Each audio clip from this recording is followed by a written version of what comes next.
ቤተሰብ የባዩሽ መጨረሻ እንደዚህ በመሆኑ የተደሰተ ማን ነው?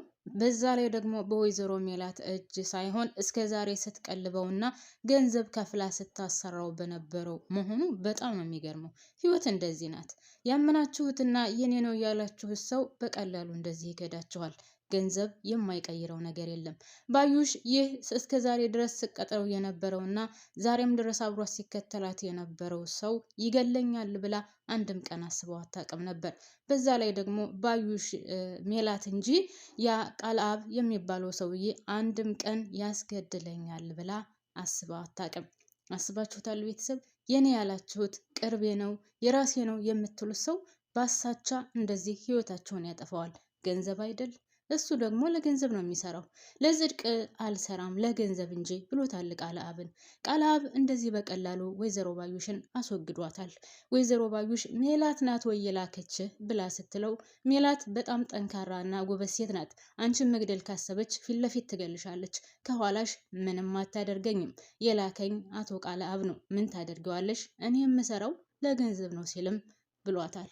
ሌላው ደግሞ ሰላምዬ ናት። ሰላምዬ እስከዛሬ ድረስም ቢሆን ለወንድሟ ያው ሁላችንም እንደምናውቀው ሟች ናት። ነገር ግን አሁን ደግሞ በተምቹ ላይ ስለተፈጠረው ነገር እያደረገች ያለችውን እኔ አልወደድኩትም። እናንተስ እንደታያችሁት? ሰላም ሰላም፣ ጤና ይስጥልኝ ውድና የተከበራችሁ ውድ ቤተሰቦቼ በያላችሁበት ሰላማችሁ ብዝዝት ትርፍርፍ ይበልልኝ። ወደ ቻናሌ ስለመጣችሁ ከልብ አመሰግናለሁ። አዲስ የሆናችሁ ካላችሁ ሰብስክራይብ አድርጋችሁ ቤተሰብ ሁኑ። ነባር ቤተሰቦቼ ስወዳችሁ ላይክ አድርጉ። እስኪ ምን አለበት ቪዲዮ የሚደርሳችሁ ሁላችሁም ላይኳን ጫን በማለት ግቡ። ሀሳብ አስተያየታችሁንም እንድታካፍሉኝ እፈልጋለሁ። ባዩሽ እንደዚህ በቀላሉ ቻው ቻው ትላለች ብዬ በፍጹም አስቤው አላቅም ነበር። ነገር ግን ያው እንግዲህ አልቆላታል ያን ሁሉ ጉድ። ግን ቤተሰብ እኔ በበኩሌ ባዩሽ እንደዚህ በቀላሉ ማለቴ መሞት አልነበረባትም። በተለይ በወይዘሮ ሜላት ቤተሰብ ላይ እንግዲህ ያደረገችውን ነገር ሁላችንም እናውቃለን። እንደዚህ በቀላሉ መወገድ አልነበረባትም። ቢያንስ የተወሰነ ጊዜያቶች ሳምንትን በሉት ከዛ በላይ ሲቃይ መቅመስ ነበረባት። ነገር ግን እንግዲህ አቶ ቃልአብ ስለፈራና ስለጠረጠረ ወይም ደግሞ ታዋርደኛለች ከዛም ባለፈ ደግሞ ለህይወቴ ችግር ትፈጥርብኛለች ብሎ 300,000 ብር ከፍሎ ነው እንግዲህ ያስገደላት ማለት ነው። ባዩሽ እንደዚህ በቀላሉ መወገድ ነበረባት? እኔ መወገድ ነበረባት ብዬ አላስብም። አልነበረባትም። ትንሽዬ ሲቃይ መቅመስ ነበረባት። ያም ሆነ ይህ ሙታለች ግን ወይስ አልሞተችም? ቤተሰብ እውነት ባዩሽ ሙታለች? እኔ በበኩሌ የሞተች አይመስለኝም። በዛ ላይ ደግሞ ሜሪ ቪዲዮ ቀርጻለች። ደስ የሚለው ነገር እንግዲህ ወይዘሮ ባዩሽ ካስታወሳችሁ ፖሊስ ጣቢያ ሄዳ አመልክታለች። እኔ የሆነ ነገር ብሆን ባዩሽና ሜላት ናት ጥላቴ፣ ማንም ጥላት የለኝም ብላ አመልክታለች። አሁን ባዩሽ ሞተች የሚለው ነገር ሲሰማ ሁሉም ወይም ደግሞ ፖሊሶቹም ቢሆን ወደ ወይዘሮ ሜላት ነው እጃቸውን የሚዘረጉት። ነገር ግን ደስ የሚለው ነገር ሜሮን ቪዲዮ ቀርጻለች። ገሏ ሲሄድ ሲገላት ሁሉንም ነገር ቪዲዮ ቀርጻ ይዛለች ማለት ነው። ዋናዋ ተባባሪ እሷ ብትሆንም ነገር ግን ይገላታል ብላ አስባ አልነበረም። ያው ከእሷ ጋር ስለሚሰራና ከእሷ ጋር አብሮ ስለነበረ ይገላታል ብላ በፍጹም አላሰበችም። ነገር ግን ሲገላት እንግዲህ ቪዲዮ ቀርጻለች።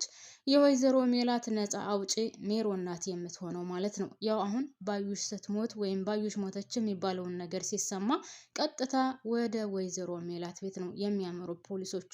ምክንያቱም አመልክታለች፣ ተናግራለች። የሆነ ነገር በሆን በህይወቴ ወይም በህይወቴ ላይ የሆነ ነገር ቢደርስ ሜላት ናት ጥላቴ ብላ አመልክታለች አስቀድማ። ስለዚህ ሞተች የሚባለውን ነገር ሲሰሙ ፖሊሶቹ ቀጥታ ወደ ሜላት ቤት ይሄዳሉ። አሁን ችግሩ ሜላትና ሜሮን ግንኙነታቸው ምን ያክል ነው? ይገናኛሉ ወይ? ተገናኝተው ያ የቀረጸችውን ቪዲዮ ሜሮንስ ለትክክለኛው ሰው ትሰጣለች ወይ የሚለው ሌላ ጉዳይ ነው። ሌላው ደግሞ እንግዲህ አሴር እና ሀና ናቸው። በነገራችን ላይ ሀና ውድ ቤተሰቦቼ እኔ በበኩሌ በጣም ነው ያሳዘነችኝ። አሁን ወይ ከአባቷ አልሆነች፣ ታስጠላኛለችም። አሁን እውነት ለመናገር አስጠልታኛለችም፣ አሳዝናኛለችም። አንደኛ ተምቹ በመታሰሩ ከቤተሰቦቿ ጋር እየተፈጠረ ያለውን ነገር እንደምታዩት ነው።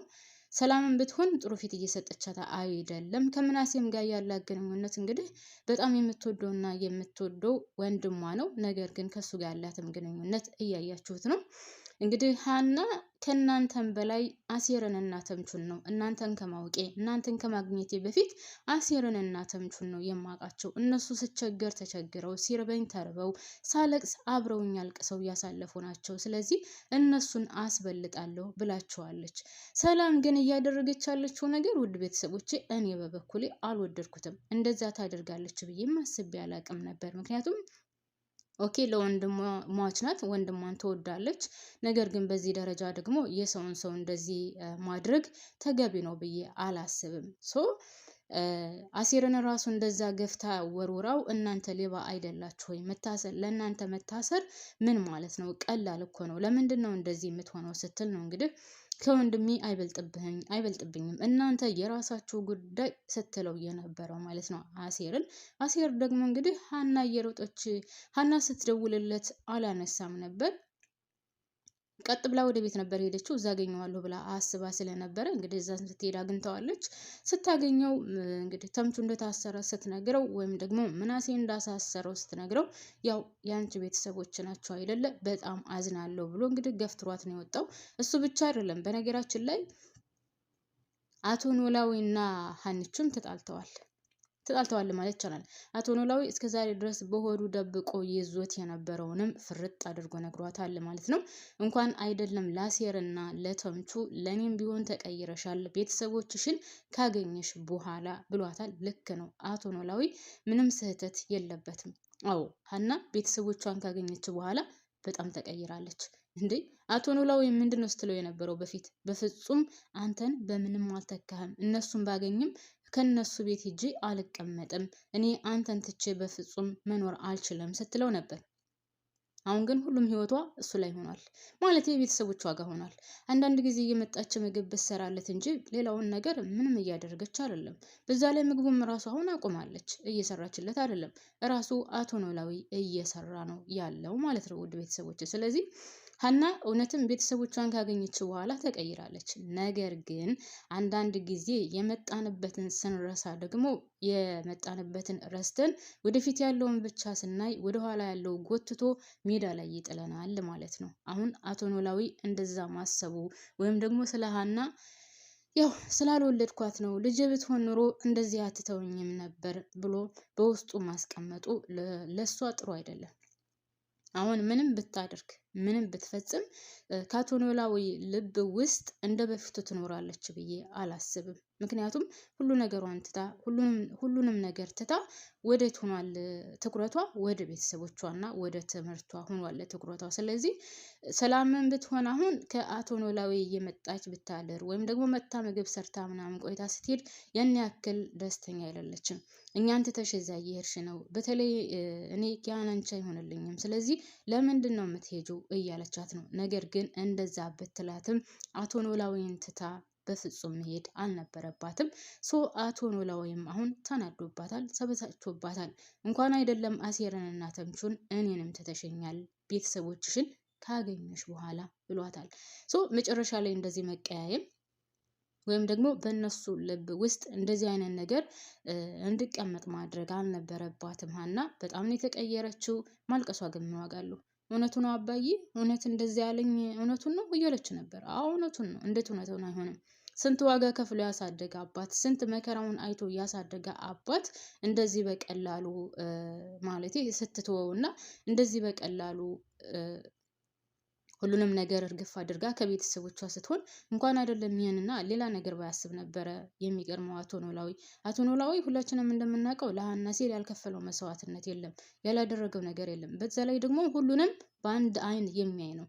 እንግዲህ አሴርንም ተምቹንም እንደምታዩት በአንድ አይን ነው የሚያየው። አሴር አሁን በጣም ብዙ ነገር እየተናገረው ነው። ልክ አሴር እንደ ትልቅ አቶ ኖላዊ እንደ ትንሽ ሆነው ነው የሚኖሩት። አሴር በተበሳጨ ቁጥር አቶ ኖላዊን ይናገረዋል፣ ከፍ ዝቅ ያደርገዋል ምናምን። ነገር ግን አሴርን ትቶ ወይም ደግሞ ከአሴር ገለል ብሎ መቀመጥ እንኳን አልቻለም አቶ ኖላዊ። ስለዚህ አቶ ኖላዊ በጣም መልካምና ቅን ሰው ነው። እናንተ ከአቶ ኖላዊ ምን ተማራችሁ ውድ ቤተሰቦች? በጣም ብዙ ነገር ያስተምራል ብዬ አስባለሁ። እንግዲህ አቶ ኖላዊ በተለይ ደግሞ ለሁሉም ያለው አመለካከት አንድ አይነት መሆኑ እና ማንንም ከማንም የማይለይ መሆኑ በጣም ነው የሚገርመው። በዛ ላይ ደግሞ አሁን አሴርና ተምቹ ጠጥተው ሲመጡ ሲያስታውክ ምናምን ብቻ ራሳቸውን መቆጣጠር እስከሚያቅታቸው ድረስ ሲሰክሩ እንደምንም የሚችለውን ያክል አድርጎ ልብሳቸውን ቀይሮ ጫማቸውን አውልቆ ምግብ ሰርቶ አብልቶ ነው እና የእውነትም ወላጅ አባት እንኳን እንደዚህ አይነት ነገር አያደርግም። እና እናንተ ምን ተማራችሁበት ውድ ቤተሰቦቼ?